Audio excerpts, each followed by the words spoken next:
Today's mission is to show you how you can get great reviews house sitting in Australia. Yeah, it's super simple. We've got the tips, we'll share them with you.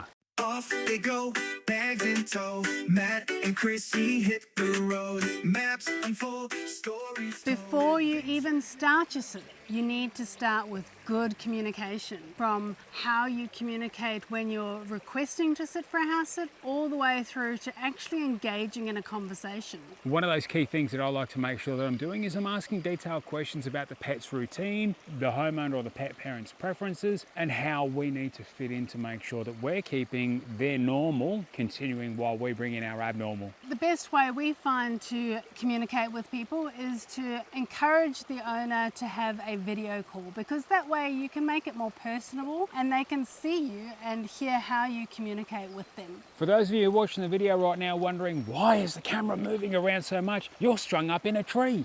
We're in the bush here and we're at a place called The Pocket, and it's a beautiful little spot just inland from the Gold Coast, so we're in that Currumbin sort of footprint at the moment. But back to the house sitting and how to get those awesome reviews. I've got a bug. Hello.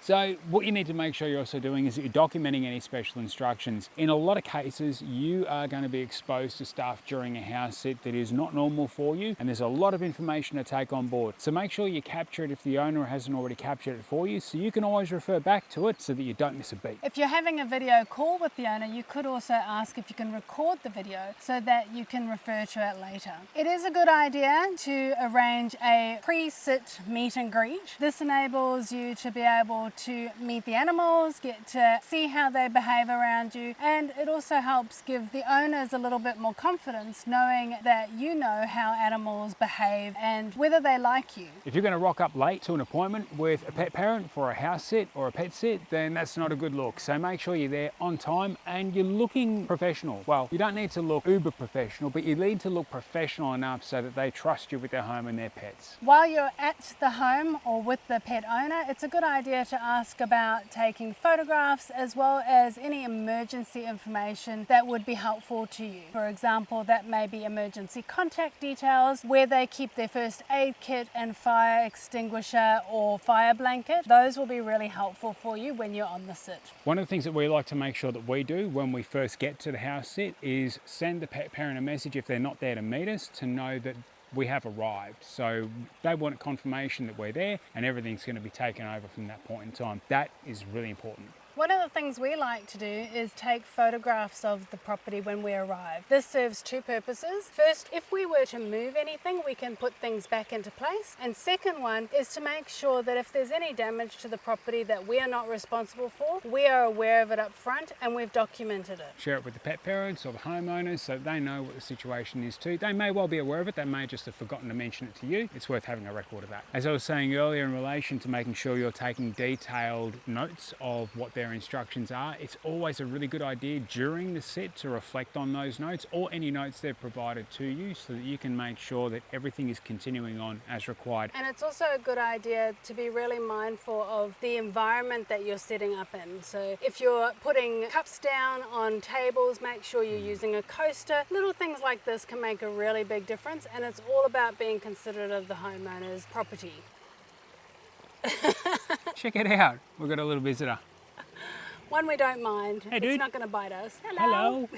So, looking after the pets, part of that is making sure that you're sticking to their routine and doing what you can to make sure that they're happy and they're comfortable. I'm not going to flick this little guy off, he can just go about and do his day. Can't mate. He wanted to be part of the show. Yeah.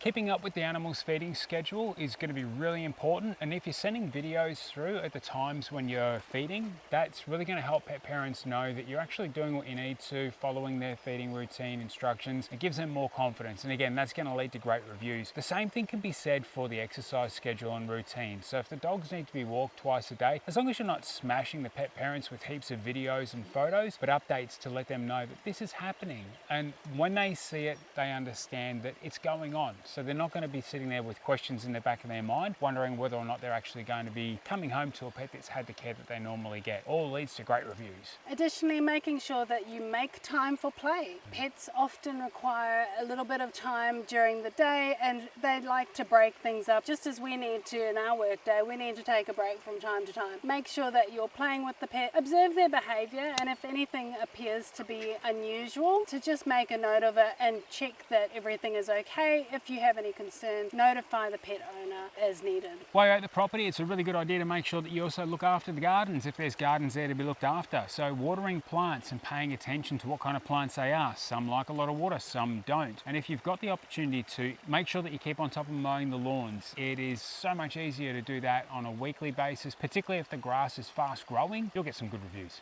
And the longer the house sit, the more important it is to do these things, because if it's just a house sit for 2 or 3 days, you probably won't need to go around watering the garden and mowing the lawns. But the longer the house sit is, the more likely it will be. Additionally, some house sits you may be required to look after the swimming pool or the spa and any other special requirements that they've asked you for. So making sure that you keep up with all of that stuff, and even advising the pet parents or the homeowners that you've been doing what they need you to do, and just giving them updates. That helps them build confidence in the fact that you are providing the service that you're there to do. And that's going to get you some great reviews, particularly when they know that you're looking after their place and they aren't apprehensive about what's going on while they're not around. So the next thing you need to make sure that you're doing, outside of having a praying mantis on your head, is keep on top of the cleaning routine so that when you finish the sit, it's so much easier for you to be able to... His leg's coming over my eyes.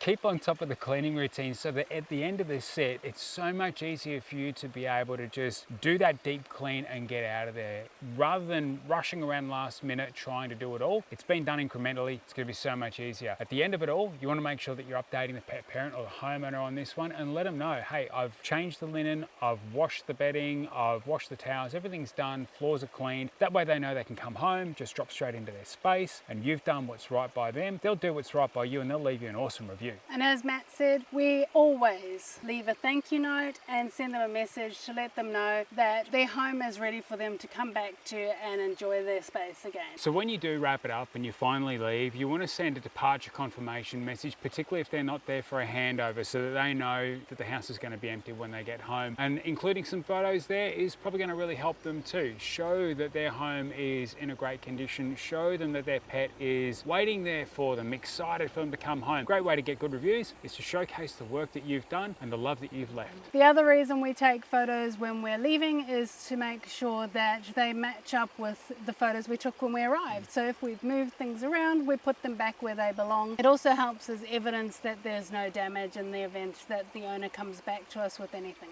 With that moving of things that Chris is talking about there, to give you some clarification, what we're talking about is if the kitchen bench is covered with ornaments and vases and whatever it might be, and I'm setting up at the kitchen bench to work while I'm there during that time, I want to make sure that when I've packed all of my stuff up, my screen, my laptop and whatever it might be, that I'm resetting the kitchen bench the way that they're used to seeing it. So when they come home, it feels like they've never left their home. After you've left the home, it's a really great idea to keep in touch with the homeowner, especially in the first week. Make sure that they're happy, ask for a review, ask for referrals, and if you'd like to sit for them again, offer to sit for them again. Don't ask, don't get. Absolutely. Another one of the things that we love to do are those small thoughtful gestures, where it's things such as, I've mentioned in previous videos, folding the toilet paper into a little point, rolling the towels. Check out that video, I love it, it's great. Set the place up so that it feels like they're coming home to a hotel, if you have that capability. I'm getting smashed with bugs here.